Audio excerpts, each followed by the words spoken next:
Ladies and gentlemen, welcome to another fantastic episode of The Left Wing. I am TJ Whitehead, powers taken not given, back in action, joined once again by the founding member of the Justice Gang, John Cooper of Counterpoint Politics. How are you doing today, my friend? TJ, I'm doing so good because I've been so excited to do this episode. For those who don't know, me and TJ, when Superman came out and we were hearing reports of the political statements being made in the movie, we were planning on doing a review. And then TJ goes to see it, and I get a text message.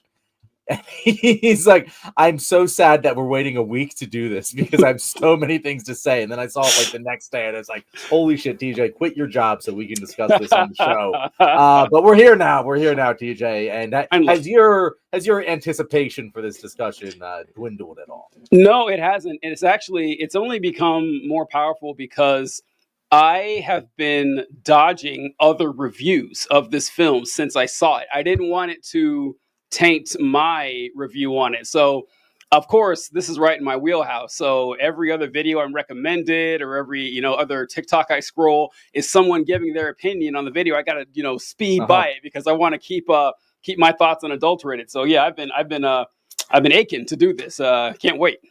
And it's great because a movie's good, or at least a movie's going to have cultural impact when you have to actively avoid spoilers. Like it was so hard, and this is going to be a spoiler review for anyone who was worried about that. So if you haven't seen Superman yet, you don't want to be spoiled, just keep this playing in the background on mute to help the algorithm. Yes.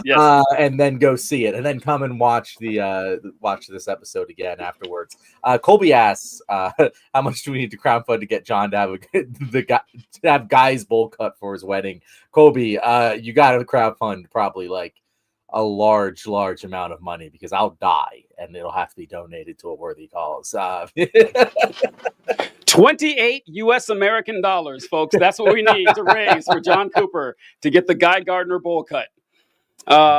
We'll give our opinion. We see the title of the episode was, "Is Superman Worth Watching?" Ben says yes. The answer is yes. Brendan responds, "Saw it last night. Even if you're just looking at it from a comic perspective, it is a classic superhero story." Okay, so we got some good opinions here. I guess I'll give John and I, we should have talked about like a format to how to do this. Yeah, we really should have, but we're gonna discover it as we go along here. I'll say this, TJ. Let's just go in order of things that we give a shit about talking about with the movie, and then we'll kind of. I think we both have a positive review, but we'll give our official review at the end of the episode.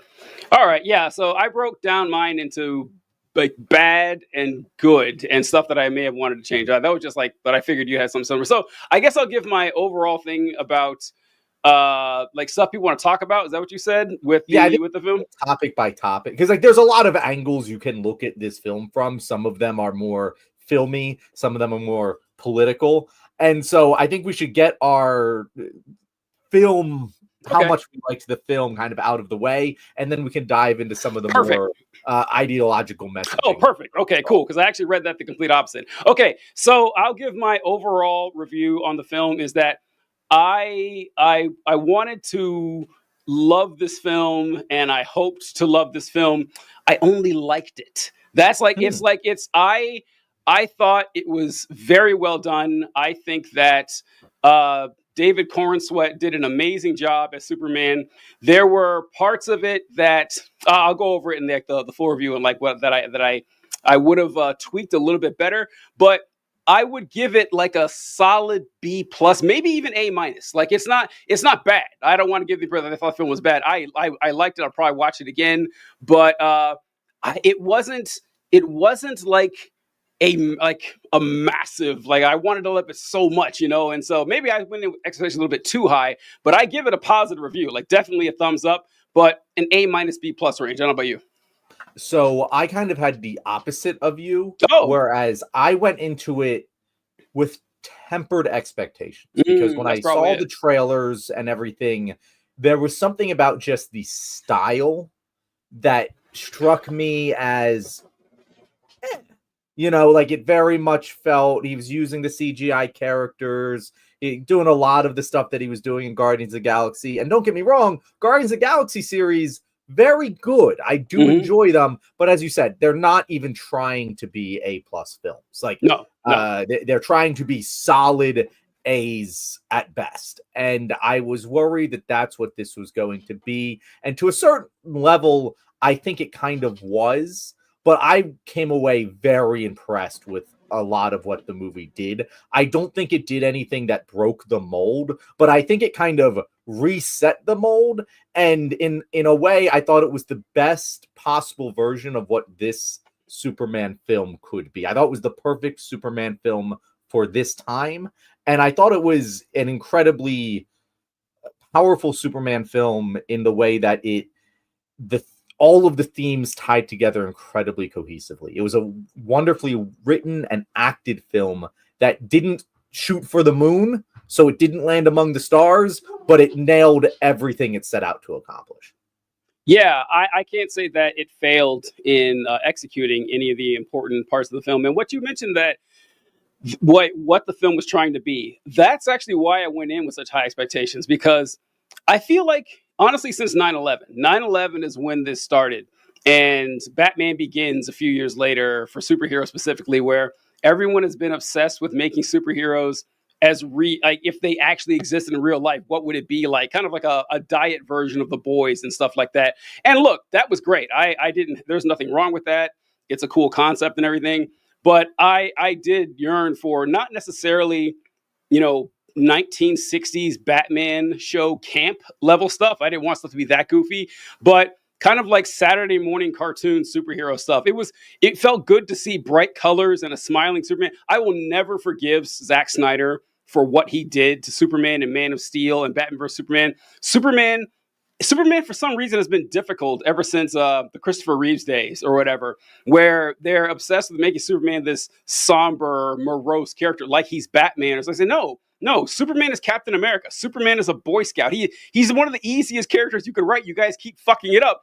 And I was glad to see a vibrant, bright, smiling, like more human Superman. I was very happy with that.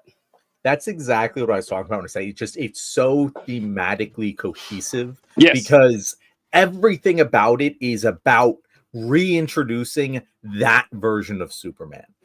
Snyder, and I'm not as much of a Snyder hater as some people are. I feel like he's a all right director who makes fun popcorn flicks, who has the worst fucking fans in the world. But it was just kind of a fuck you to Snyder. Like, not a fuck you, but a fuck you to everything that Snyder's Superman represented. That darkness, that brooding mentality. And when I say darkness, I don't even mean like inside the character. I mean just the fucking visuals of the character. The bright costume, the throwback to what it used to stand for, to what it used to be, that this Superman, the conflict is not that he's facing some insurmountable enemy. It rarely is the case with Superman and his best stories that he's facing an enemy that is stronger, better, faster than him.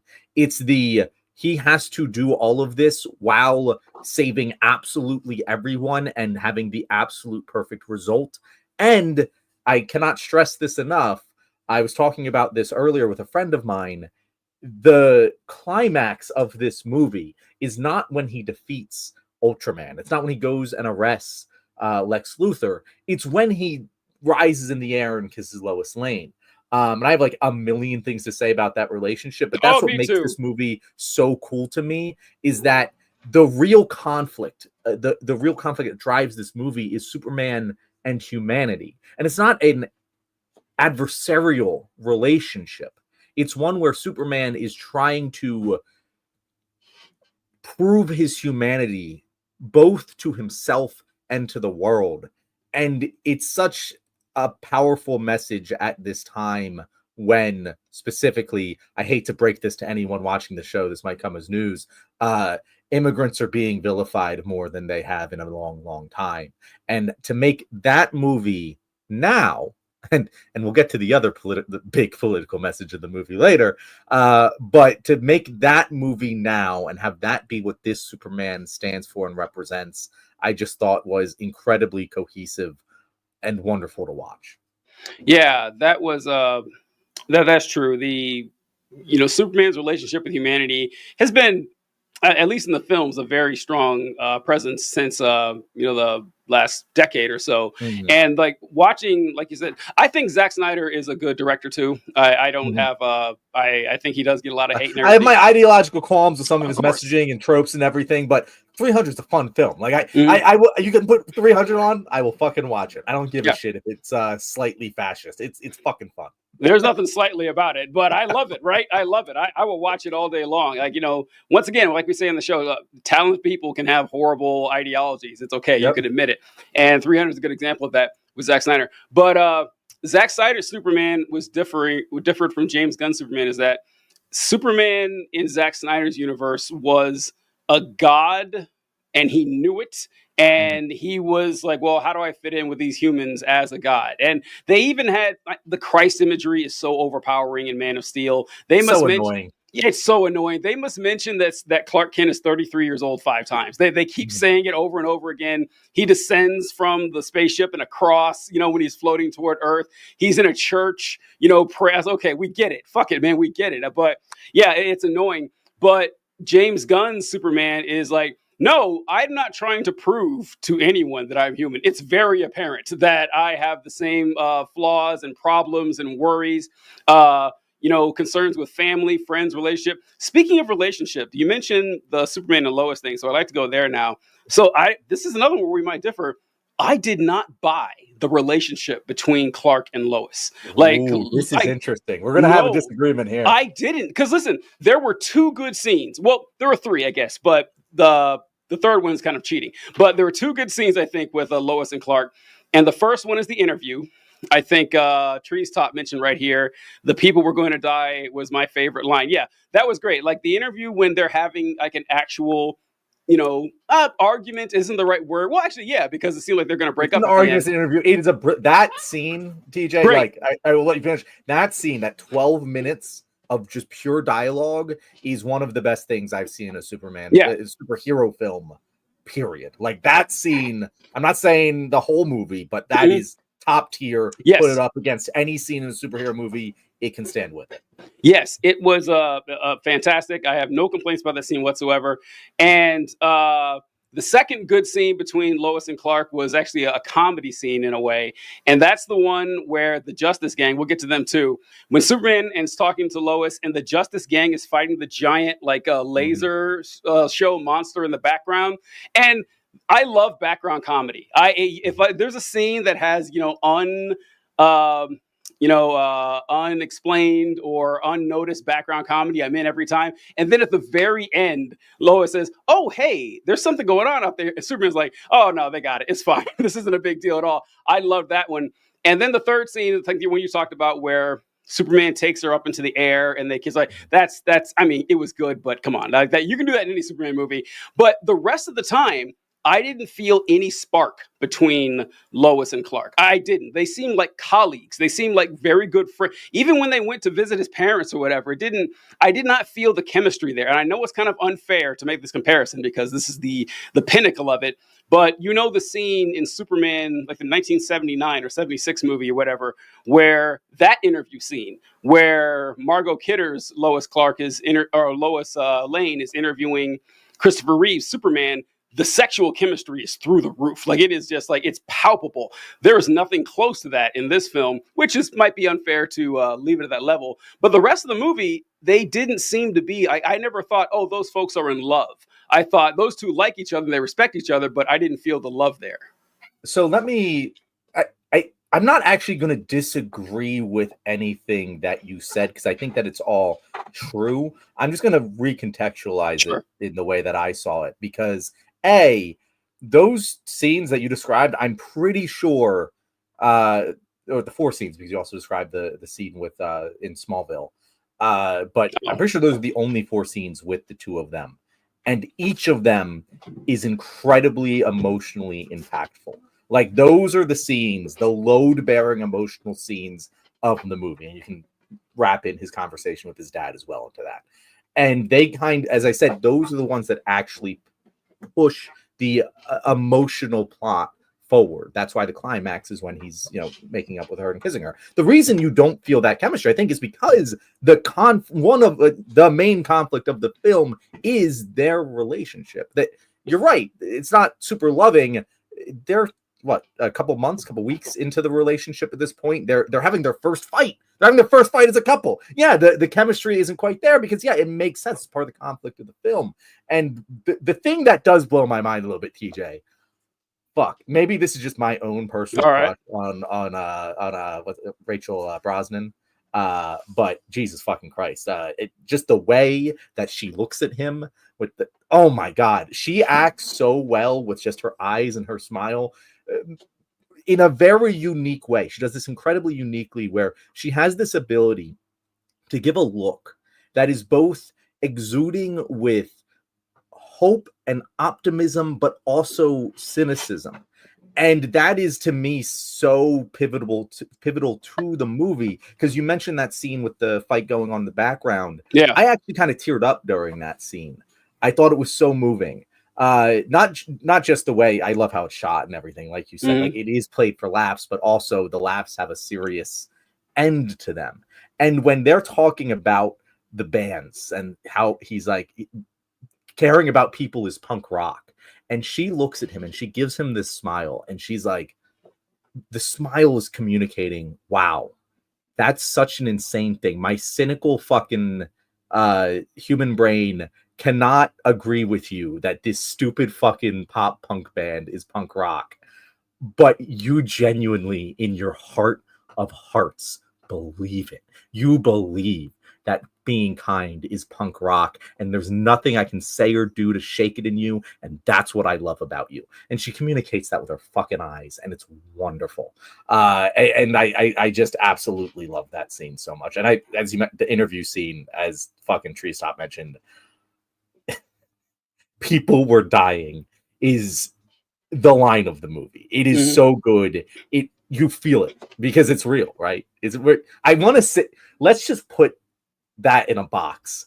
We'll discuss the real country that this movie is about later. I want to get everything else out of the way before we go to that. Let's just put that in a box. We'll talk about it later. But yeah, I disagree with you that there wasn't sexual chemistry there, because it was popping off the screen for me. But it does. It makes sense given the plot and themes of the movie. The one thing I will say is that the fact that they made a compelling movie that also launched a new cinematic universe with tons of interesting characters that all are going to get their own offshoots and spin-offs, and have it also be a compelling Superman movie.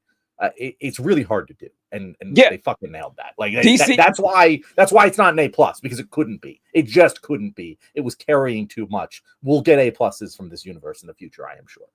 Yeah, DC's been trying to do that for years, and they haven't successfully done it so far. And I wanted to look over here. Well, first, Colby says James Superman is the Silver Age Superman, and Brandon says, I'll say for how clear the themes were, the acting and the characters were surprisingly subtle. The interview scene was such a gamble so early in the movie too. That's true. That's a good point, because we hadn't seen shit so far. We had seen Clark Kent talking to Lois Lane at work, and we'd seen her kind of at the time we didn't know that she knew he was Superman. So I did like that, because it kind of it made me think, Lois is on to him. And then you find out, she actually knows. And so that was pretty good. But just jumping right into a lover's quarrel was kind of risky, because it could, alienate. It could have alienated either one of them. It didn't. It did a good job where you saw exactly what both of them were saying, that neither of them were wrong. They were both right in what they were saying. And that was pretty good. Colby says, the interview is the pinnacle of Superman as a character. If that scene is all you take from the movie, you know who he is. That's excellent. That's excellent. And Treestop says, I got the vibe. We are watching a really rough patch in relationship. That's what you said, John. And it's the classic 3-month fight. It's the relationship fight every couple has at about 3 months that determines whether the relationship is going to continue or it ends and goes away forever. That is the movie you just watched, but with superpowers. Yeah, exactly. Yeah.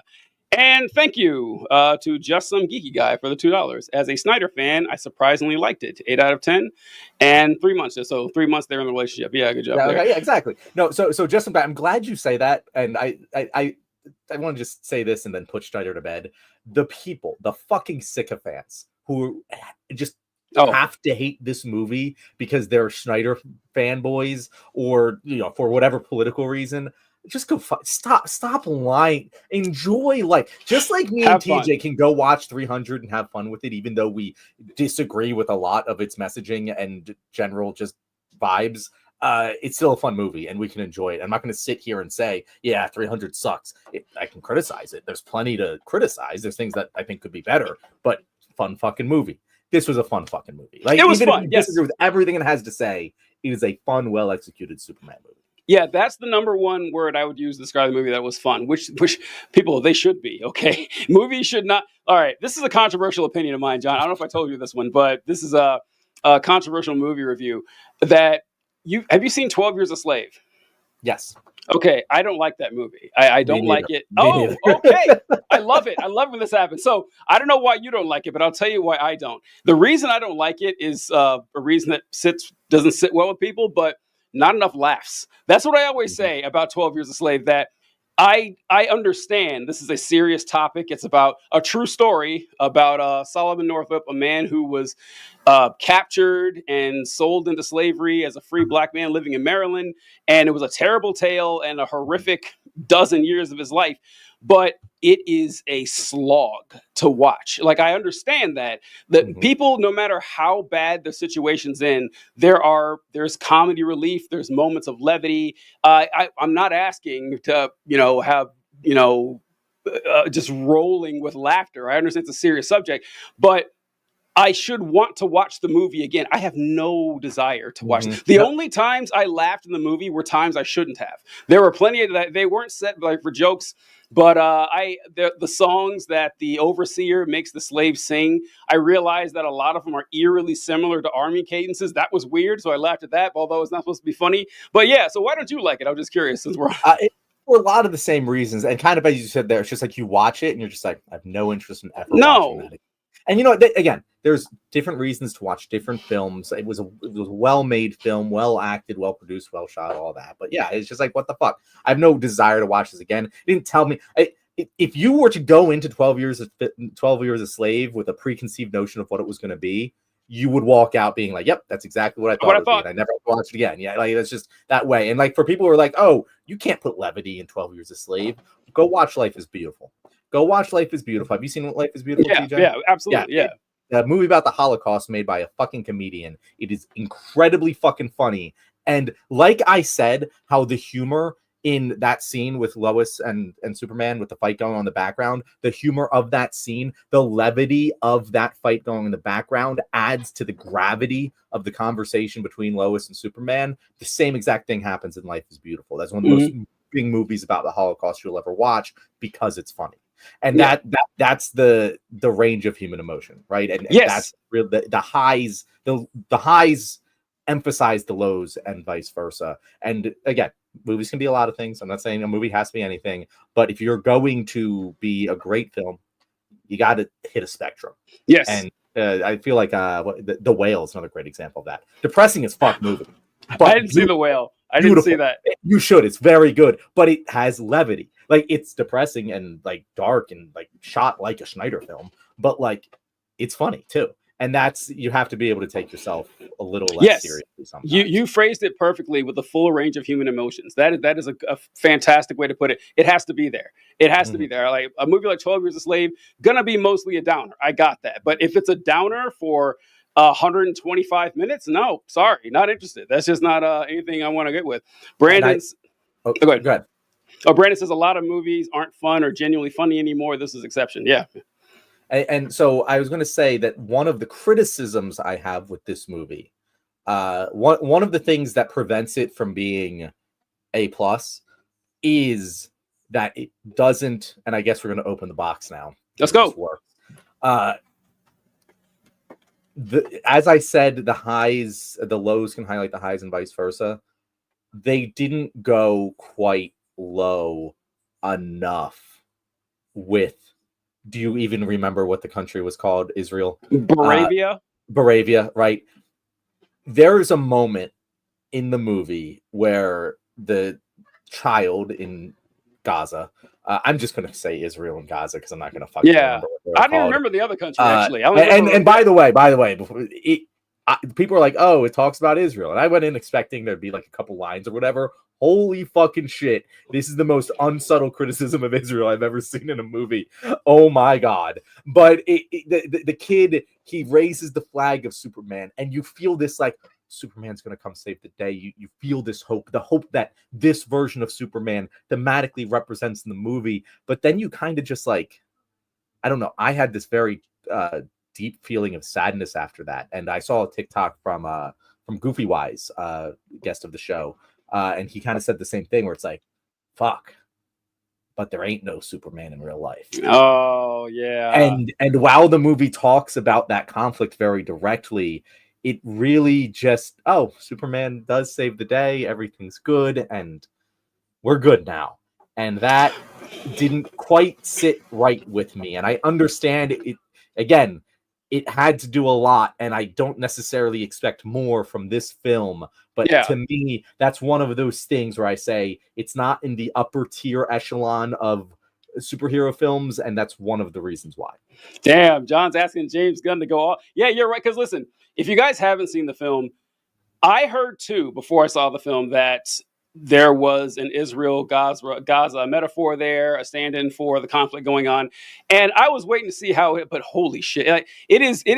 It's not even open to interpretation. There's no way you could look at it and assume that they're talking about anything else. And honestly, I have to say, the fact that he was so blatant about that, kind of ballsy. I mean, it really was, because this Ballsy movie, as fuck. it is like we talk all the time about how superheroes, like almost all of them, especially Superman, created by two Jewish young men, given like a Jewish sounding name. In the early Superman comics, he's always fighting for labor unions. He's fighting the Klan and everything. Like, it was always a progressive character, but Superman doesn't belong to progressive. Superman belongs to everybody. Like, everybody loves Superman and everything. So knowing that the audience is as wide as possible and still saying, yeah, I am taking a very firm position on what I think about what's going on in this this conflict that's pretty divisive in the United States. Ballsy move. The fact that he went as far as he did, I actually kind of appreciate. And it's, again, unsubtle, incredibly ballsy to launch your not just like this is a one-off movie I'm putting my flag. This is the first movie I'm making in this, and I'm going this balls to the wall on such a controversial issue. And I will say the one thing I was like, the dictator guy, the nose, I was like, ooh, that made me a little, and just the character, I was like, again, I'm not saying that as a statement about the film or James Gunn or anything, but I'm just like, you could have not had that nose. Like it's not like it was an iconic comic book character that was like supposed to look that way. That was a little weird. That made me uncomfortable, and I did not like it. Otherwise, that entire storyline is fucking fantastic. Okay, I want to circle back to it. We're gonna keep circling, guys. Right, this is gonna be two dudes chatting about a movie they really like. But the line, we haven't even touched on Lex Luthor yet. Lex Luthor was so good. Lex Luthor actually has a history of being played by amazing actors. Yeah, you're right. Gene Hackman, Kevin Spacey, Jesse Eisenberg, not amazing person, but great actor. Jesse Eisenberg, who doesn't really hold a candle to those two, but is still a good actor in his own right. And Nicholas Hoult is one of my favorite actors working right now. He is so fucking talented. He absolutely nailed this role. Perfect casting for this version of Lex Luthor in particular. And the line when he says at the end, "You idiot, I didn't try to kill you in order to create a conflict in Bavaria. I created a conflict in Bavaria to try and kill you." That was a moment where I was like, damn, that is one of the hardest lines. Like that, the level of pettiness. That line catapulted him, again, not to the Heath Ledger tier of superhero villains, but right below that. Like, again, a lot of this is just like that A tier, not the S tier, but A tier. He just fucking nailed it. It was so good. I absolutely loved every moment Lex Luthor was on the screen. What did you think about him? Yeah, I like Lex Luthor as well. One thing I noticed about, well, we actually mentioned the lows, that there weren't a lot of lows in the film. All of the lows, as far as I'm concerned, came from Lex Luthor. It's like the emotional lows. Like they went out of their way to let you know this is a bad guy. Okay, Lex Luthor. There's no, even Thanos level complexity here, where you're like, okay, if I squint, I can kind of see his point of view. No, Lex Luthor is awful. And if it wasn't driven home to you about halfway through the film, when they kill that poor dude who was selling food out of that food truck on my heat or something like that, I didn't see that coming. I did not. I did not expect them to just murder a guy in the middle of this film. I said, okay, all right, this is an irredeemable bad guy. We got it. But yeah, pulled off very well. Pulled off the hatred, the jealousy, and the rage. And I will say that one of the most unbelievable parts of the film, of all the stuff in the movie, of course, it's a superhero film. There's all types of wild shit there. But the fact that the world turned on Luthor when they found out the truth, insane. Insane. Come on. Like I think that we've seen billionaires do evil shit like that all the time, and they still have giant crowds of supporters. But I did enjoy the portrayal of Luthor in like the jealousy and the rage and everything. So I do agree with you there. It was really cool. The whole monkey thing, absolutely brilliant. The rage bait monkeys, like, well done. Just a little tiny moment, as you said, levity, but also speaking about the real world, and also speaking, kind of getting out ahead. There was actually I saw a screenshot go around. There was one of the screens the monkeys was typing on was like, "The new Superman sucks, Snyderverse forever," or something like that. Very funny. No, they put that was that a meme, or they put that in the movie? I saw it was, again, this is unverified. I saw it going around online. It might be incorrect, but it is something I feel like James Gunn would do. That's hilarious. Because you just know the fandom, right? But so with Lex Luthor, you said that he's clearly, like, there's not a squint and see he's right. I actually kind of disagree with that to a certain extent, because I thought that Lex Luthor versus Superman, even since I was a kid, is something that I was like, that's weird. Like, I remember as a kid watching the original Superman movie and being like, well, I understand that Lex Luthor's like a greedy asshole and stuff, but like, usually you root for the smart guy to beat the strong guy. Like just traditional storytelling, you root. Someone has invincible superpowers and their adversary is a mortal man who's just smart. I'm gonna side with the mortal man. Like that. It's just like the general theme of that. And I think that they wrote Lex Luthor brilliantly, because they had that on. They even say the brain over brawn thing in the movie. And the reason it works so well is because Lex Luthor is kind of sort of right in some ways. He's clearly an egomaniacal asshole who's self-serving and doesn't even pretend to care about other people. And that's what I think that it did very well. He's like, I am the pinnacle. I saw you and I had to be the one to defend humanity. I had to put all of this on me, all of these burdens, and become something even greater than humanity could have ever accomplished without it. And it's that narcissism that drives him. But it's really real. Like it is grounded in reality. Whereas like Thanos, it's a squid, and I understand the point he's making, even though it's dumb, but like it just doesn't feel very grounded. It doesn't feel very real. Like, why is he really driven this much? You genuinely believe that Lex Luthor is driven by just pure spite and hatred of Superman, and it is very fun to watch. And he does make a somewhat compelling argument, and that's why I think the film does a really good job, is that Superman just defeats it by being good. Like that, he doesn't beat Lex Luthor by being stronger than him. He defeats Lex Luthor by just showing that his entire ideology is fucked. It is this strength over everything, might equals right mentality that is just proven wrong by Superman being mightier and still choosing to do good. And, you know, that's such a pillar of Superman as a character. But I also think something that is particularly important to say, you know, in this moment of time where the United States is ruled by another egomaniacal, narcissistic maniac. Absolutely, absolutely. Brianna, shout out to John saying thank you. I was thoroughly impressed with how overt the messaging was, but then was also very uncomfortable with the president visually being such an anti-Semitic caricature. So yeah, good catch there. And thank you again, Justin Greeky guy. A lot of women would love to be in the super harem. Okay, so that leads me to another thing I want to talk about. I can't tell you how much I love the decision to make Superman's parents Viltrumites. I love this. I love this because it's something I'd never seen before. I didn't see it coming at all. And to my knowledge, that hasn't been done in a Superman property before. Not in any movie or TV show or comic I've read. Maybe it has been, but I haven't seen it.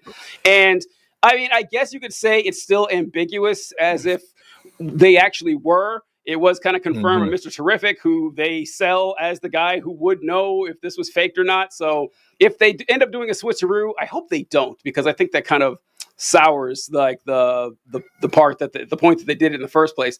But the fact that Superman doesn't know what his parents say. He doesn't. Like the message is garbled, and then if he finds out, oh, actually, yeah, we want you to send you there to conquer the place. I did like that twist just to see how the world would react to it, and what Justin Geeky guy was talking about. I've seen a lot of jokes about this, that a lot of women saying, okay, well, what's the big deal here? Let's join the super harem. What did you think about that, John? So first of all, I just took note on super harem. Yeah, no, that's why wouldn't they look at them? Yeah, I would pay exponentially more to watch the porn of Rachel Brosnan and David Cornsweet than I would the actual movie. So yeah, no, let's go for it. Philly native, by the way. But first of all, when they first came on screen, my first thought was, they look oddly like Viltrumites. Like they're even dressed in that gray. Yeah. Like I'm just like, that's a weird choice, maybe whatever. And then it happened, and I was like, wow, that's interesting. A really interesting place to take. And I believe there have been interpretations of Superman like that. I'm not a Superman nerd. Like I know some storylines, sort of, but he's not my go-to superhero. But the theory that I heard that I really like is people were like, hey, why if fucking Kara, she's older. Yeah, that's a kind of a flaw, right? Yeah. Why, but this is the explanation I heard that I absolutely loved and will be in my headcanon until proven otherwise. Why do you think it cut off exactly where it did, TJ? It was Kara got to it. Kara damaged the fucking message. Oh, I like that. To cut off at exactly that point. I like that. So I like that. I like that theory. That's my headcanon until proven otherwise. But Kara is also an interesting character. We can talk about her a little bit. But yeah, the angle of they're Viltrumites and the Kryptonians are out. It kind of makes sense. Yeah. You know, it does. It also, I saw the theory that his dad there is actually Zod, pretending to be his dad. Or Zod sent that message or whatever. That's a potential thing. I don't fucking know. But yeah, it adds a dynamic to the story that I didn't see coming. It's difficult. I can't remember the last time I was watching a superhero movie and I was like, shit, I didn't see that coming at all. Yeah. The fact that it was real, like you see it, you assume that Lex Luthor manipulated it. And it's like, no, it's fucking real. Like that's awesome. That's such a cool. And the fact that he's like, the whole message is like, you choose who you are. You are not predestined to be whatever it is that your ancestors chose for you to be. You choose who you get to be, and he chooses to be human. It's a beautiful message, and also the conflict of again, I said I wouldn't bring this up again, but it is the ideological conflict of Man of Steel between Zod's predestined. You are born into a role that you must be for the rest of your life. And it's just done better in this movie. Like it's just done in a movie that isn't subtle in some of its messaging. It's done in a much more tactful way than it was beat over the head as the only conflict in Man of Steel. Yeah, I was very happy. I remember, you know what? I thought this for 25, 30 years now, that I can't stand it when I'm watching a superhero film and I spend 70 minutes waiting for the person to become a superhero, where I got to watch Mhm. a boring origin story. This isn't like just because of superhero fatigue from the past 20 years. No, I've thought this my entire life, that it's boring as fuck. I don't need to Yeah. see Batman's parents get shot. I don't need to see Uncle Ben get shot. We all know this, right? Your We average needed it in the early 2000s when these movies were kind of brand new and like people didn't know these characters. At this point, we fucking know, guys.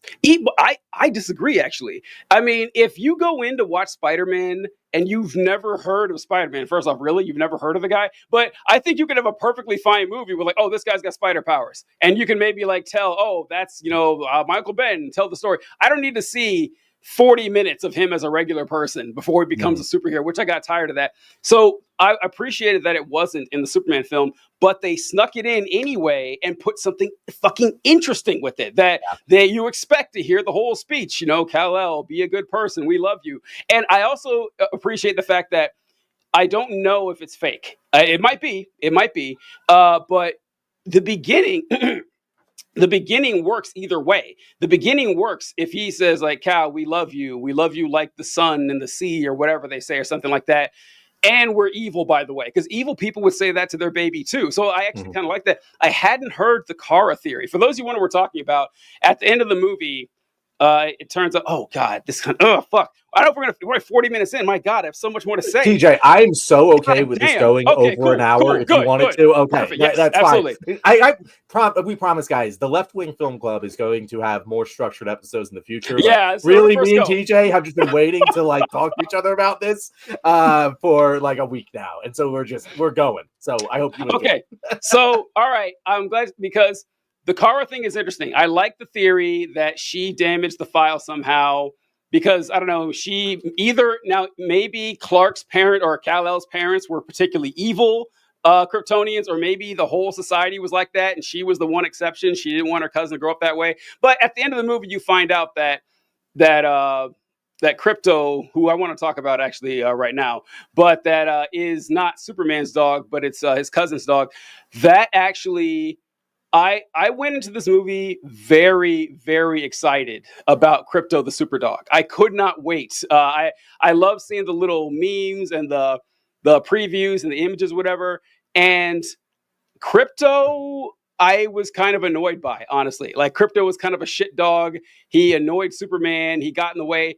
And the fact that Krypto wasn't Superman's dog, I think was a mistake. I think that was a major mistake in this, because there's a really great scene where Superman flies into Lex Luthor's office. He kicks down the door. He flips over the desk, and he's yelling about the dog. Where's the dog? And when he's talking to Lois in front of the fight with the Justice Gang and the big firework creature, he says, or he's about to leave, he says, I'm going to go find where they took the dog. It doesn't, if it's my dog, like, that scene means 100 times more, where he says, they have my dog. I'm going to go get my dog. We can all relate to that. But the fact that he's always like, Krypto is just annoying him and it's the dog. I need to find the dog. And then, oh, that's why he says it's like a foster situation, is because he's dog sitting. I would have definitely changed that. Like, you can still have Supergirl come in later in the film, but I think it'd be improved, making the relationship between Krypto and Superman a lot stronger. What do you think?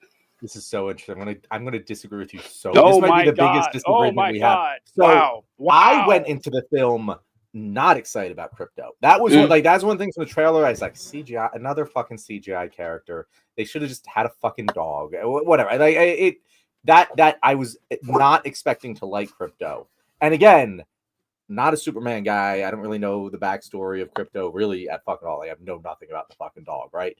But I thought the way he was utilized in the film was excellent, because to me it was more impactful when he's standing there and I believe it was right after, like, at the end of the scene where the Justice Gang is fighting in the background that we were talking about with Lois earlier, and he's like,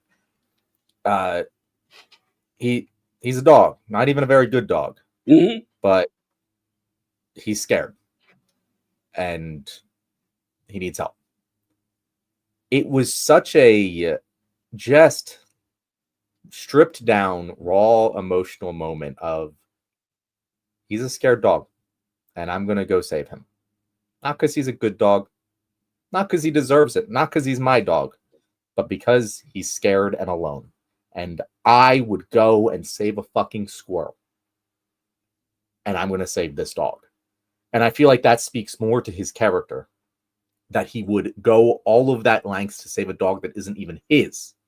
Because you're right. Yeah, it would be more emotionally impactful for him if it was his dog, John Wick style. But you want that? I'll just go watch fucking John Wick, right? That's not what this film was. And not only did that speak to his character even more than if it was his dog, but it also does so much character building for Kara. Like, I can't tell you how excited I am for the Supergirl movie now. If you would have asked me before watching this movie, hey, are you excited about a Supergirl movie? I'd be like, I guess. I don't know. Who's fucking in it? Who's going to make it? I'm so pumped for it now. Because that dog builds her character so much, and then it's revealed, and you're like, yeah, that makes a hell of a lot of sense. That I know this person in real life. You know, I know this person who has this shit fucking dog that can't behave because they don't have their shit together, but they have this fucking dog and they care about it a lot. It builds that character again. One of the things that this movie does so well is that it not only works as a movie, but it builds so many characters to launch an entire universe off of. And I thought that this utilization of Krypto did that so incredibly well. But again, I see your interpretation of it. I just think that what was done in the film served the film very well.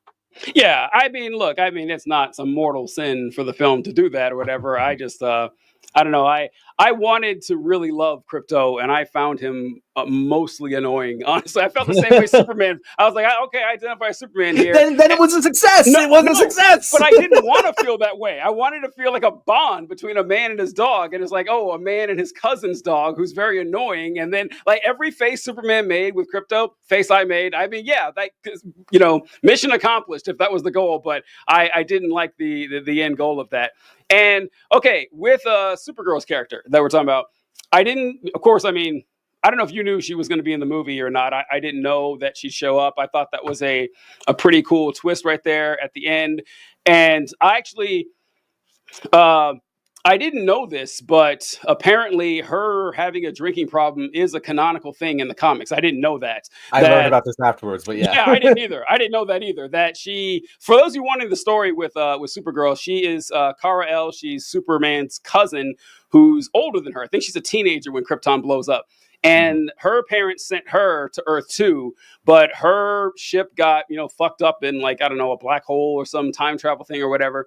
So she shows up to Earth, but it's 30 years later when her cousin's a grown man, like the baby she was supposed to protect. And so now her entire mission that she had been sent there for is off. She doesn't know who she is. Her planet is gone. The kid she was supposed to watch is now twice as old as she is. And he's a superhero. And now she's got to be one too. So she has a hard time coping with that as a teenage girl. And so, or maybe in her 20s, I don't know. But, so she goes and she has a drinking problem. I guess that's kind of a common thing. So, yeah, I would be interested to see more from Supergirl. I thought she was a good addition. I wouldn't have changed that part. But Krypto being her dog, I don't know. It was cute, but whatever. I like it. So, first of all, Maury Stewart asks, what would be your Justice League lineup? Let's answer that real quick before we get back to the movie. I mean... I can't answer it can't be this Green Lantern. I can't answer. It has to be a different Green Lantern, I think, right? Why? Okay, let's go. All right, let's. Okay. Let's talk about the periphery characters here. Okay, all right. So one of the best parts of the movie I thought was the Justice Gang, in that not necessarily. Well, yeah, the group is because my point is this would be a very, very easy thing to fuck up. It would be so easy. In fact, I think more likely than not that adding these periphery characters that don't need to be there. Like you can do a Superman movie with just Superman most of the time it is. And then Green Lantern, who's never had a successful, live action appearance, has never happened. Honestly, and as far as superheroes go, a lot of people probably don't even know. They certainly don't know this Green Lantern. Yeah, Hawk Girl, they might know. I had never fucking heard of Mr. Fantastic. I'd never heard of, not Mr. Terrific. I called him Mr. Fantastic. There you go. I didn't know this character at all. And they knocked it out of the fucking park. Green Lantern with the goofy haircut is what everybody talked about at first. Of course, it's comic accurate or whatever. But the guy, I don't know the guy's name who played Green Lantern. I thought he was a friend of James Gunn's. He's been in a few films, whatever.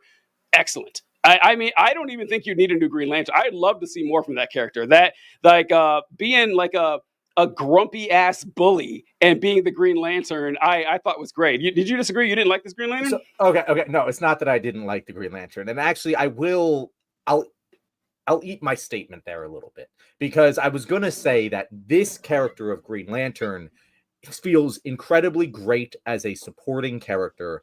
I don't know how you build a movie around this particular character, but then again, James Gunn took Peacemaker and made a whole fucking TV show about him, and it was fucking awesome. And so, you know what?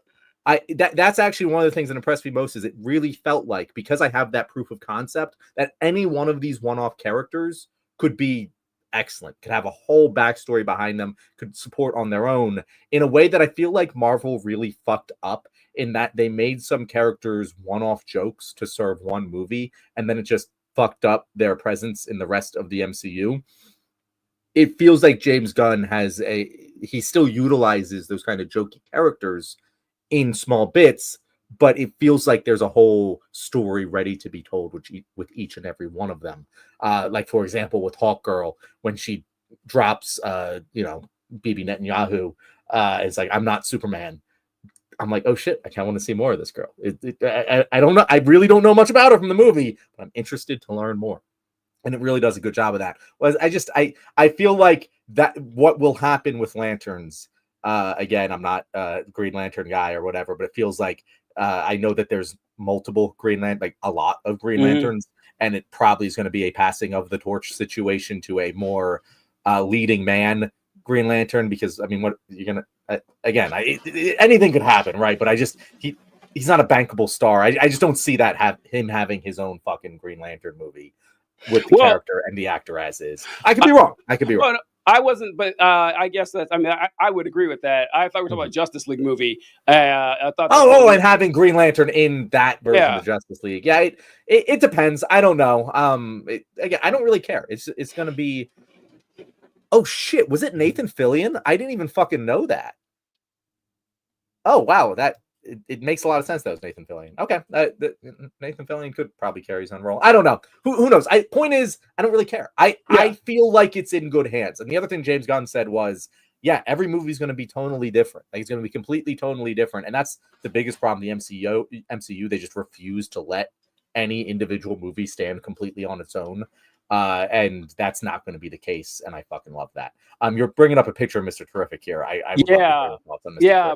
Brendan said Mr. Terrific was great. You leave wanting to know so much more about him. And as I mentioned earlier in the show, this is a character I'd never heard of. I remember I didn't know who Mr. Terrific was until I saw commercials and trailers for this film. And I was like, oh, who's the guy with the weird mask? And it says Mr. Terrific. I was like, okay, I have no idea who this is. I didn't know what to expect. Scene stealer extraordinaire. This guy, Edie, I can't remember his last name, but he played. Did you ever see X-Men First Class, John? Yes, I saw X-Men. Okay, so for those of you who watched X-Men First Class, which is one of my favorite X-Men films, he plays the character of Darwin. And if you guys have seen X-Men First Class, I know you just said, and I agree with that statement, but he's so terribly used in that. That character is wasted in that film. It is one of the. When I watched, first off, I actually waited to watch X-Men First Class because I loved X-Men 1. I liked X-Men 2 even better.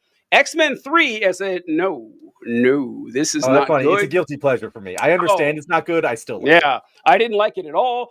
And then they did X-Men Origins Wolverine afterward. And that is in the running for worst film I've ever seen. It is just dog shit, start to finish. And I said, okay, I guess they're out of good X-Men movies. And then X-Men First Class came out next. And I didn't watch it because why would I? I've done 2 shitty ones in a row. And I was like, fuck this. They already perfectly casted Professor X. They already perfectly casted Magneto. How could they possibly do it again? Boy, was I wrong about that. Holy shit. X-Men First Class is fantastic. I mean, if someone ever tells you that X-Men First Class is a bad film, don't take their advice on any movie from that day forward. However, one glaring ass flaw in this film is the character of Darwin, whose ability is that he can survive anything. And this isn't just like, this is his ability and they changed it for the movie. No, they tell you. And they show you in the movie of him adapting to any danger at all. And then And then, what's the guy's name? Brian. I can't remember the bad I guy's forget. name. That's Bacon's name. It's the other flaw. It's the Hellfire Club leader guy. Whatever. Brian Shaw, I think. I think Brian Shaw's his name. Yeah. Yeah, and he takes a ball of energy and places it in Darwin's mouth and says, "Adapt to this," and he doesn't, and he dies, and for no reason, unexplained. And at the time, I'm watching the movie. I was like, okay, did I misunderstand this character? Is there some sort of he's not resistant to energy? He can't do it. And he even like what makes it worse is that when he swallows it, his body like turns to ashes and looks like he's adapting, and then he dies. I kept waiting for him to come back. It didn't happen. And I was like, okay, they did. And this never does. It never, for the rest of the movies, it never does. It horrible. Like for such a good movie, it's like such a bad plot point. But I didn't know that was him until after the movie, and so I was glad to see that they got him in another superhero role. Where, I mean, honestly, if David Cornsweet isn't your like the go-to reason to watch this movie, every scene with Edie Gathegi as Mr. Terrific is like, you won't forget it. Like the way that character is handled, the way that he interacts with people, he's funny and he's smart, he's interesting, and his abilities are entertaining. I just can't say enough good about that character. No, easily, TJ. If you're gonna say winners and losers from this film, Mr. Terrific. What was it? What was the character? The actor's name? Edie Gathegi. Edie Gathegi. He's clearly by far and away the biggest riser in the film because again, no one knew who the fuck Mr. Terrific was. I didn't. I had never. I'm heard of him. Relative pretty not intense comic book nerd, but I enjoy learning about comic book lore quite a bit. It's I'll put on YouTube fucking explainer videos just when I'm doing dishes and shit because I enjoy just learning about the shit. I'd never heard of this guy before. It's funny you call him Mr. Fantastic. I've since learned he put together his own version of the Fantastic Four in the comics, and they're so gonna make that now because he is such a hit. Everyone fucking loved him. The scene with him and Lois Lane on the beach, and Lois Lane's stuck in the force field, and he's beating the shit out of everyone. And Lois Lane is a cold as nails. Fucking really, she's a mortal human, but she's tough as shit. And she's like, "What the fuck is going on?" And he's just like, casual day at the office. First of all, I'm a sucker for superpowers and heroes that they move things with their mind and don't have to move themselves and beat the shit out of everyone and just are calm completely. That's always just a trope that fucking knocks it out of the park for me. I love my Magneto, I love my Gara for the same fucking reasons, and he does that. And he's gonna have his own fucking big movie now. Again, it might not have been in the plans, but he's gonna have his own big movie. The Elemental guy is part of the fucking Terrifics, whatever. So they're totally planning on making that movie. And he absolutely nailed it. He also, I just had to say, the entire time he was on the screen, it just felt like he was channeling Robert Downey Jr. in Tropic Thunder. Yeah. Did you also have that thought? Yeah, people said that. Yeah. And it's very funny. It's played to the same laughs. And it works so well. I actually would love to see him and Pattinson Batman together. That would be a wonderful fucking combo. Yeah, fantastic. You know what? Wait, teacher. One more. I just have to say this one more time. Sure. That's how you fucking use CGI in a fight scene, by the way.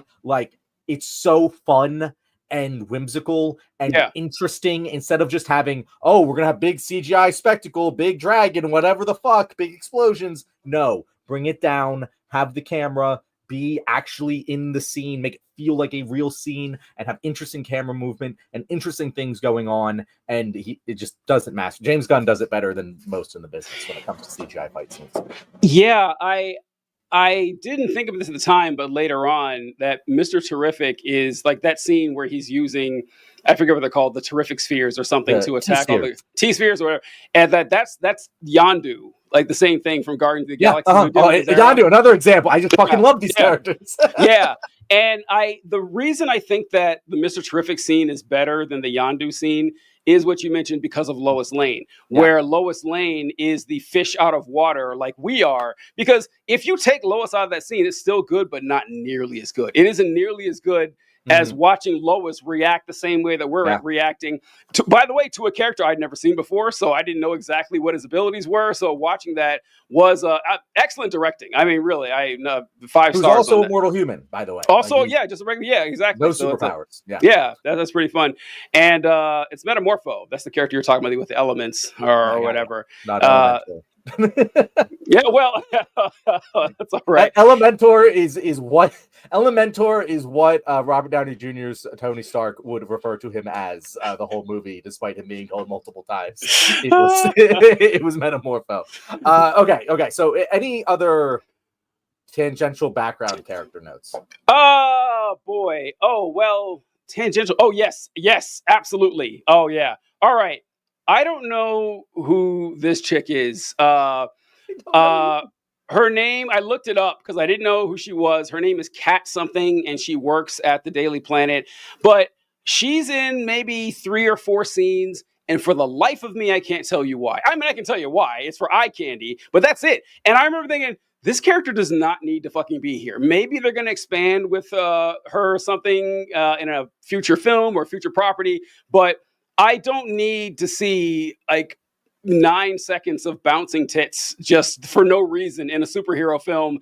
And why is she there? It actually bugged me because I kept waiting for something to happen with this bitch, and nothing happened at all. She just kind of hung out in the background of the Daily Planet, and she was on the spaceship for some reason, or Mr. Terrific ship for some reason, and that's it. That's it.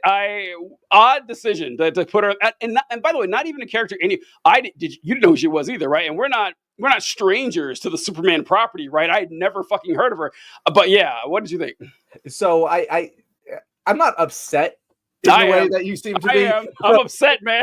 Here's my thing. It was very, very clear to me from the casting decisions that were made and just the way the characters were handled. The Daily Planet is going to have a TV show. Like that is very clear to me. Between having Rachel Brosnahan as Lois Lane as a bankable television star that can carry a television series, you have, and I always forget his name, but the guy from damn it, the Diet, the fucking one with 51st Dates Girl. We're really struggling at this point in the show. We're past an hour. We weren't supposed to be here. But like that entire cast of the Daily Planet is all bankable TV stars. And again, I don't know who she is, but it just feels like they're including her there because she's going to be in something in the future. You're right. She didn't serve the film at all. And it's weird because like you say eye candy, she wasn't even eye candy. Like she's satirical. Yes, it was annoying. So there's a shoe left to drop there that never dropped in the movie. And so I get how you're feeling. And I'm just like, it didn't take away from anything, so I just assume they're setting up the Daily Planet for something down the line. To speak though to the other Daily Planet guys, the sports guy, fucking hilarious. The chief, he had like 3 lines in the film and he nailed all of them. He did.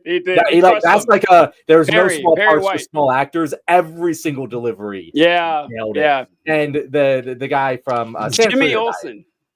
Jimmy Olsen.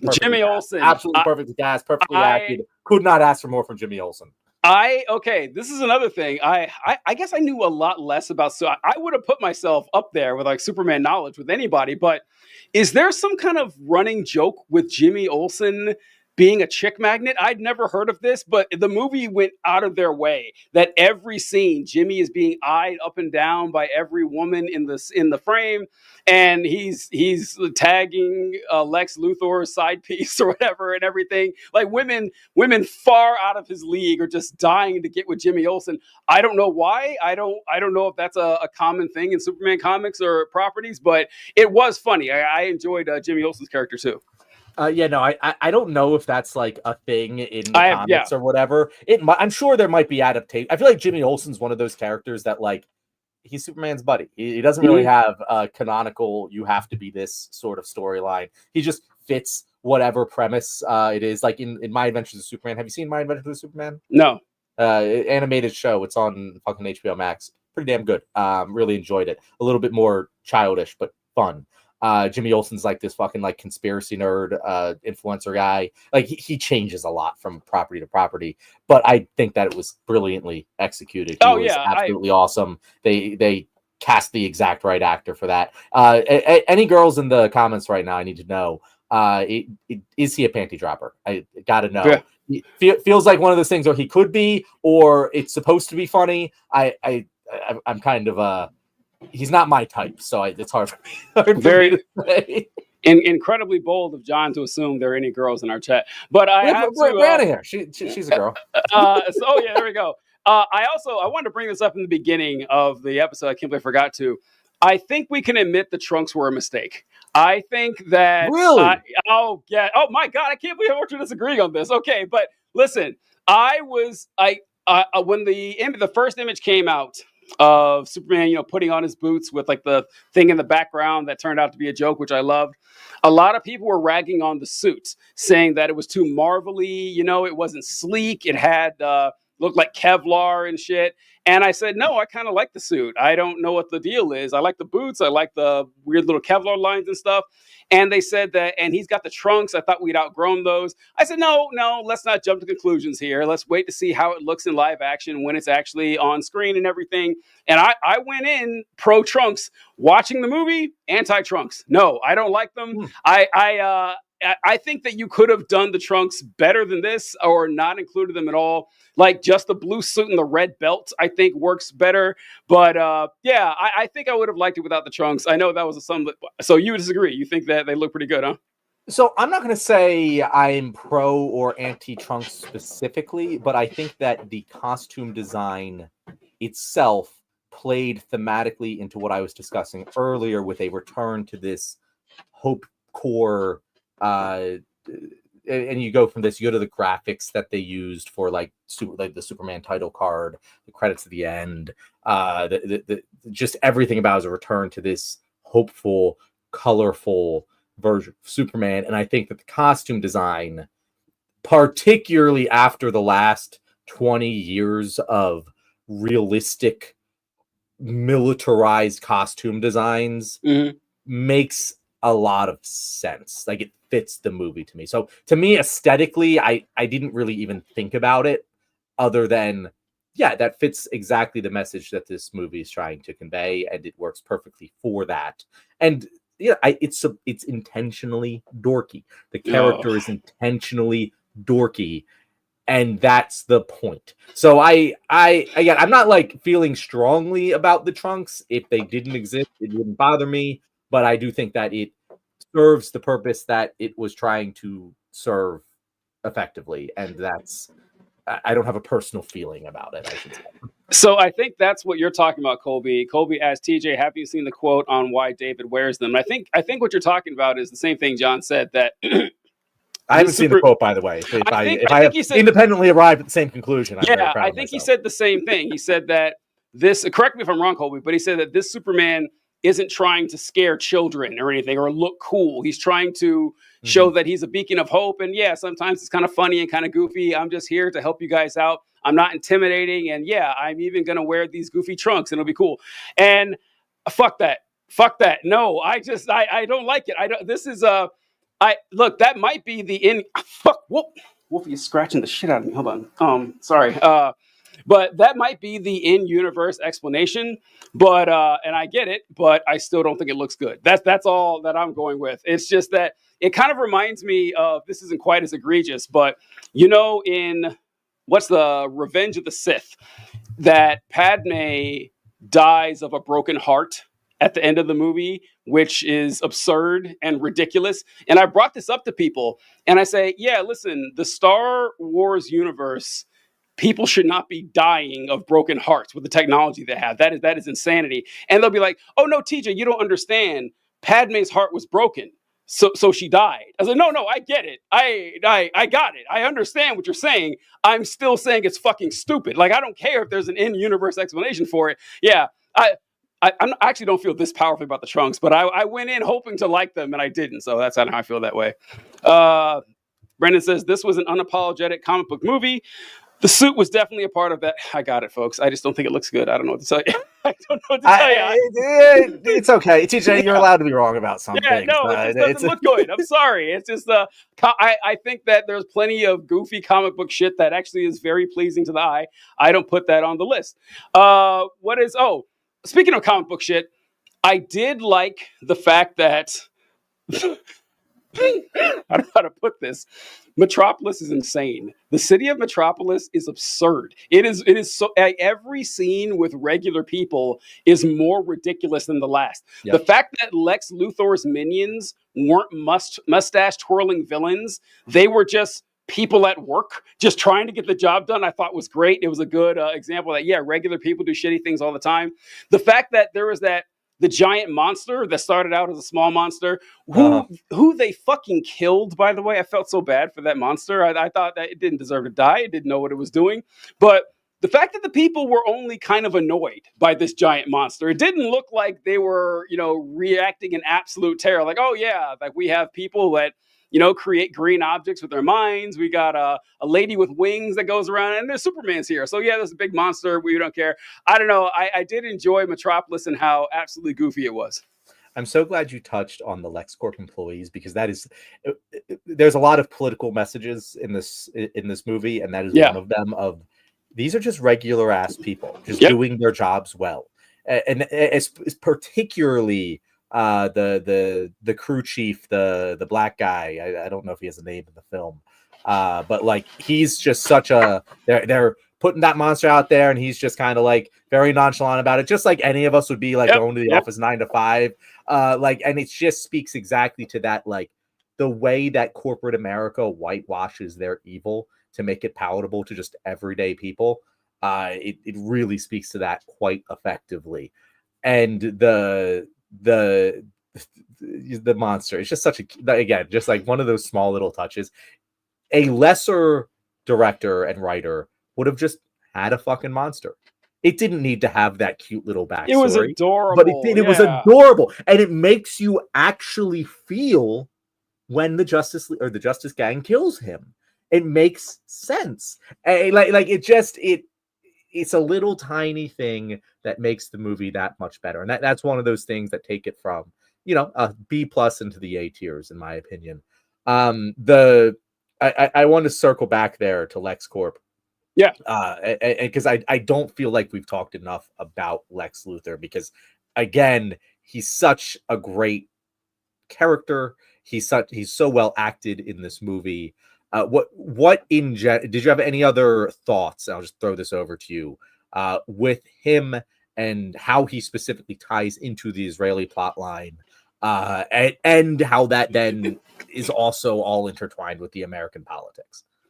I liked I looked at it more as the intertwined with American politics part, like, because this was kind of subtle. This was pretty subtle in how Lex Luthor's power is. Well, actually, it wasn't. Actually, he meets with the heads of government like 3 or 4 different times. Yeah. It wasn't subtle at all. They really laid on thick that he is like really crucial in shaping foreign policy, and how billionaires can actually cause major countries to go into conflict with each other and drag us all along, whether we want to or not, which is why it annoyed me that when it was exposed, the people revolted against them, which I get, it's a comic book, whatever, like that wouldn't happen in real life. People are like, yep, based, absolutely. This is what our betters should be doing.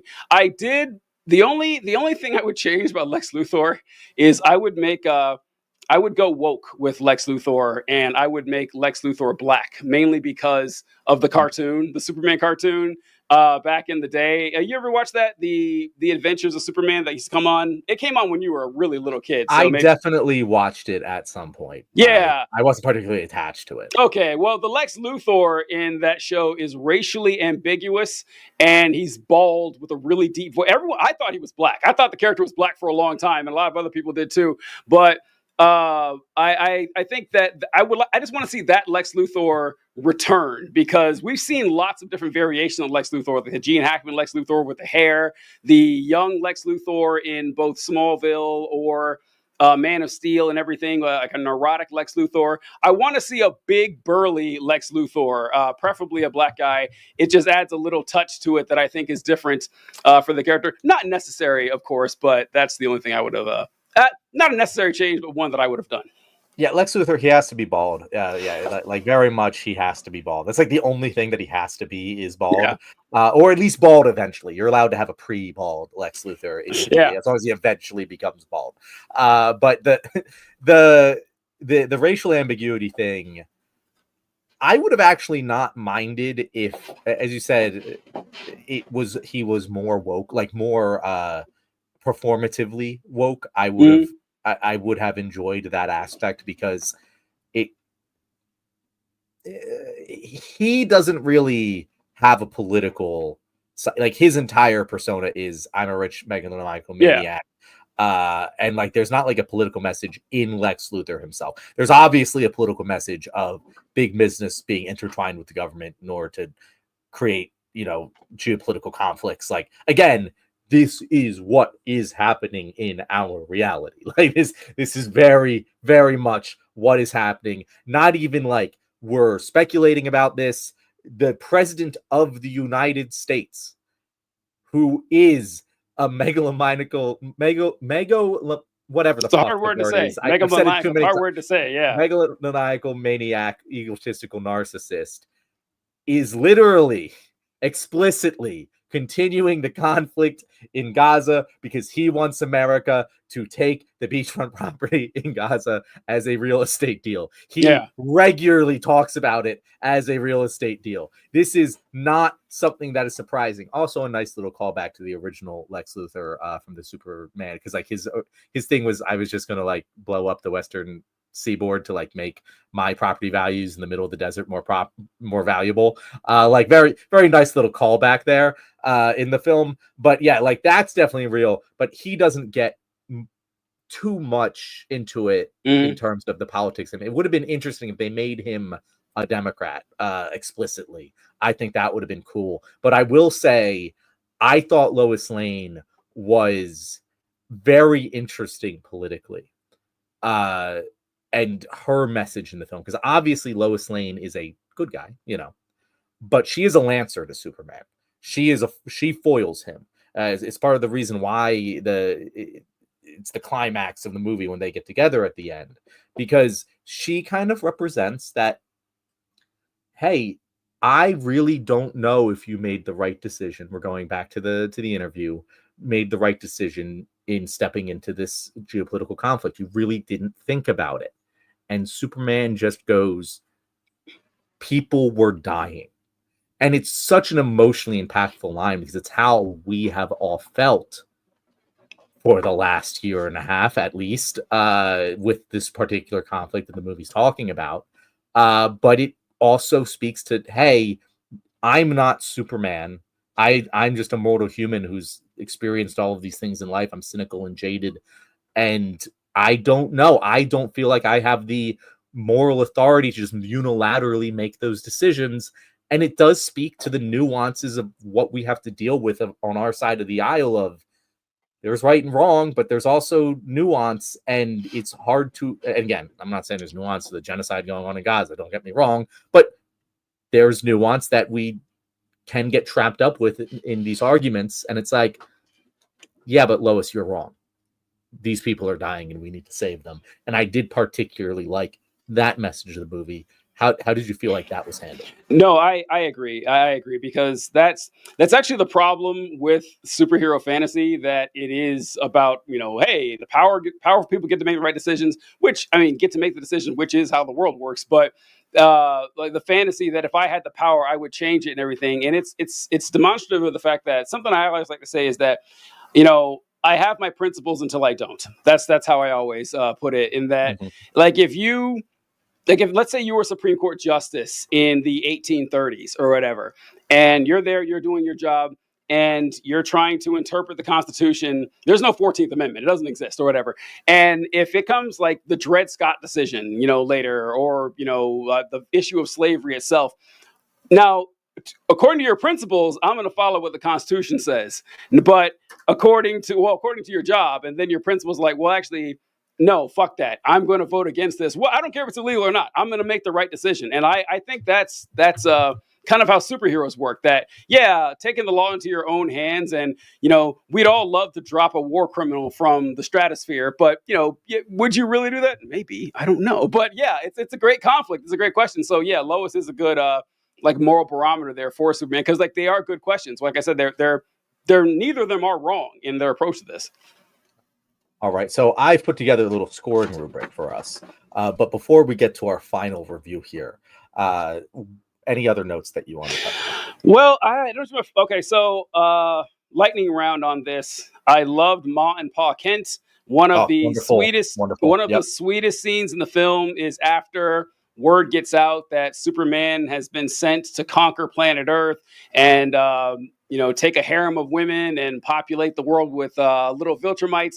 And he goes back home and he picks up his phone. It says 22 missed calls from Ma and Pa. Melted my heart. Absolutely loved that. I thought that was adorable. And the characters. The scene with Pa Kent is just that was a tearjerker. Like that was Yeah. just like, yeah, he sat you down and we're gonna sit here and we're gonna have a conversation and it's gonna be just face and it's just gonna tear your fucking heart out, and it did it very well. Yes, Brianna's correct. So goddamn wholesome. I could have used a couple more scenes with Ma and Pa Kent, actually. I love them. It did make me sad that knowing what we actually know, that if Ma and Pa Kent actually existed, they would be, fascist Trump supporters, which is kind of sad to think about. Also, I hated the music. The music I did not like at all. So, the classic Superman score, they had this thing where they did it with an electric guitar throughout the whole film. Couldn't stand it. Could not. Really? It didn't sound right. I didn't like it at all. I also didn't like that, like Superman liked that band and they kept playing that song, 'Cause I'm a Punk Rocker, Yes I Am. I didn't like that song. I heard it like 10 times. I love it. No! It's like we're just diverging here. We're just like in How I Met Your Mother when they play I would walk 500 miles, like it comes around, don't worry about it. That's what happened to me. At first I was like, oh, this is dumb, but I've heard it more and more now, and I'm like, okay, I'm kind of fucking with this now. Okay, yeah, it grew on you, but yeah, it's not a good song. I just didn't like how it sounded. It kind of rubbed me the wrong way, and they kept insisting that I like it. It's okay, no, folks, I'm not. Upon itself. It insists upon itself. It's like The Godfather, exactly. And I also wrote, Hawk Girl. Hawk Girl, we didn't talk about too much, but she was easily the weakest of the Justice Gang. They didn't have a whole lot to do. They, redeemed it with her killing Netanyahu at the end right there. I mean, nothing wrong with the character, but just her appearance too. Hawk Girl is usually like a tall blonde woman or something. So having like a tiny Latina woman was a bold choice, and it worked though. I liked the hypno glasses thing. Anyone who's familiar with Superman at all knows that one of the many complaints people have had for damn near 100 years now, that it's kind of ridiculous that Superman's costume is actually Clark Kent with the glasses, that no one can tell that this guy is Superman. And I think it's Green Lantern. He's talking to Lois Lane. He says, oh, so you know about the hypno glasses, right? That what you see is different than, what he actually is or whatever. I need to know how these hypno glasses work. Does everyone see the same Clark Kent, or does everyone see a different Clark Kent? Like, is someone saying, oh yeah, Clark Kent is, an Asian guy or something? And I need to know exactly. I want the lore on the hypno glasses. I thought that was great. It's going to be as hardest timey-wimey shit. Like, it just works because it does. Yeah. I want to see a lot more of that. And I also wrote down, oh shit, I can't. This is actually about you. I put in quotes like John, of course, would use the word Lancer. Like you're whipping out a literary term. Like, I know this is a film review or some shit. Of course, John fucking Cooper. Like, well, this is this. I did go to film school, by the way. This is I'm surprised you didn't say like deuteragonist or something. Like, TJ, no, I have to. This is off the rails here, but I watched your video explaining of your dad and the the verbal advantage. The verbal advantage, and I was literally like, this explains so much. This is why TJ often uses just these random big words for no reason. It's funny when I said that and I saw you right now. I was like, oh yeah, he's gonna get kicked out. And one more thing, which I actually meant to bring up a long time ago, but that Superman and Supergirl, that canonically Superman wanted to marry Supergirl. This is actually an actual it's an actual Superman comic. Who was his cousin? Who is his cousin? And but he can't marry her. He can't, and it's not for the reason you'd hope. And so here is the actual comic strip. It's from the 60s, I think. But Superman says right here, after the duo returns through the time barrier, it's to the fortress, 1962. And Kara says, Superman, I have a confession to make. I wanted to arrange a happy marriage for you. I failed both times. And Superman says, if I ever did marry, it would be to someone super and lovable like you.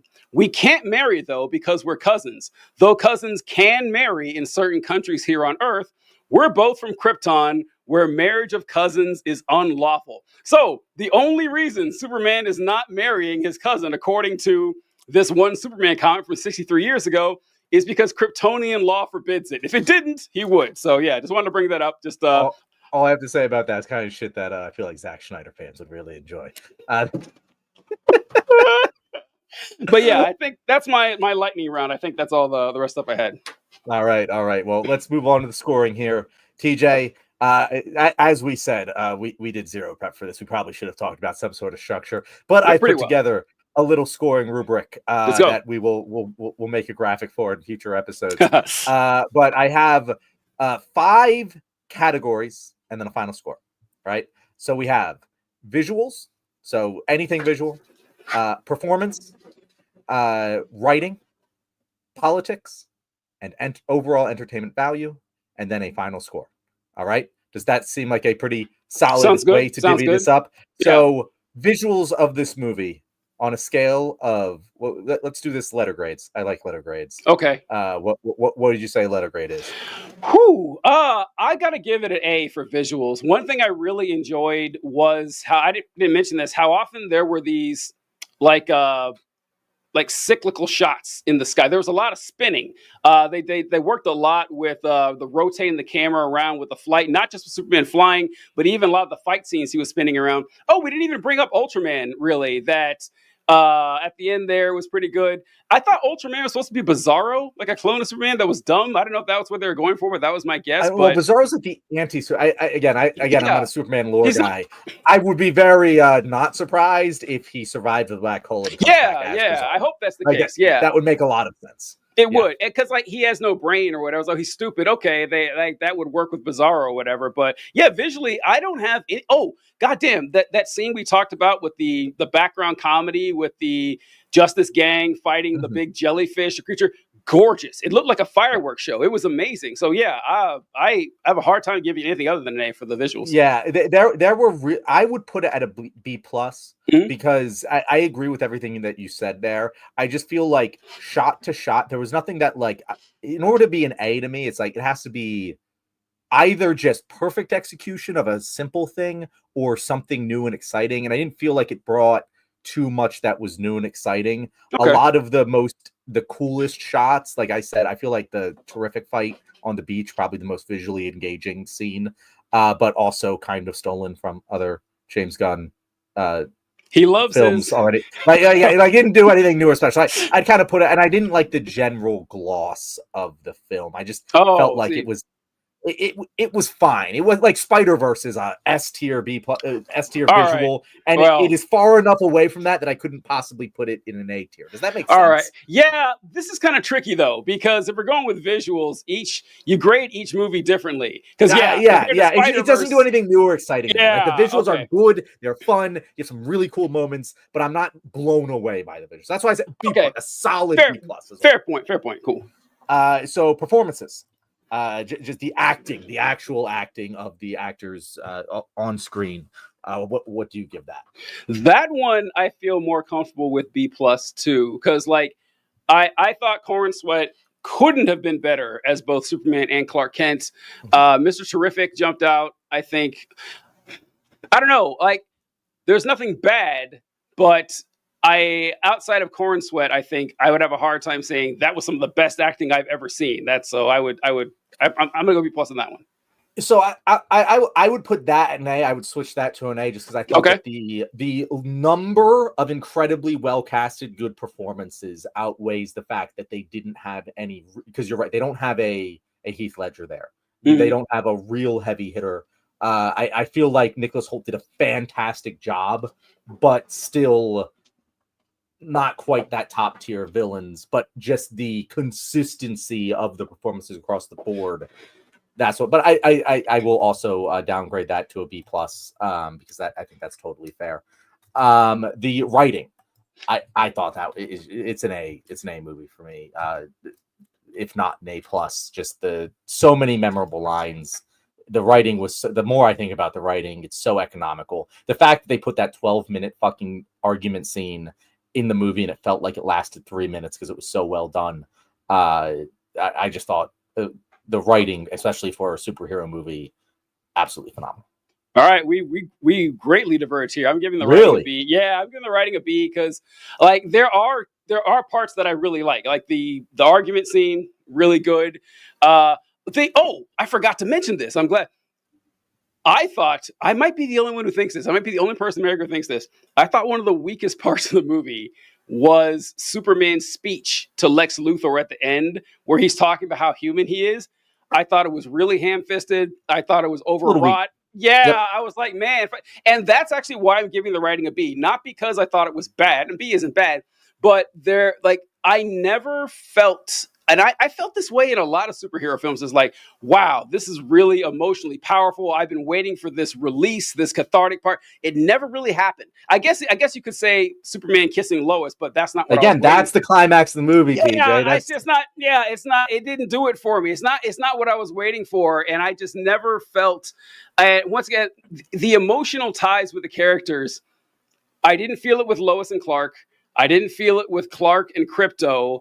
I didn't feel like a super strong bond between anybody, and I just it just didn't work for me. But I mean, not that it was bad, but honestly, one of the biggest emotional points was Superman talking to his cousin and like how annoyed he was, and I felt that a lot because all I could imagine is if I were a superhero and I'm getting my ass kicked by a clone of myself and a lady who can turn herself into a billion robots who almost drowns me, and my cousin is out partying her ass off when she could be helping me save the world. Yeah, I would be really pissed off. And then she has the nerve to call me a bitch while I'm taking care of her shit dog. I felt that. I actually felt that a lot. But I don't know. I can't give it any more than a B. It might be blasphemy. It might be the only one, but that's how I feel.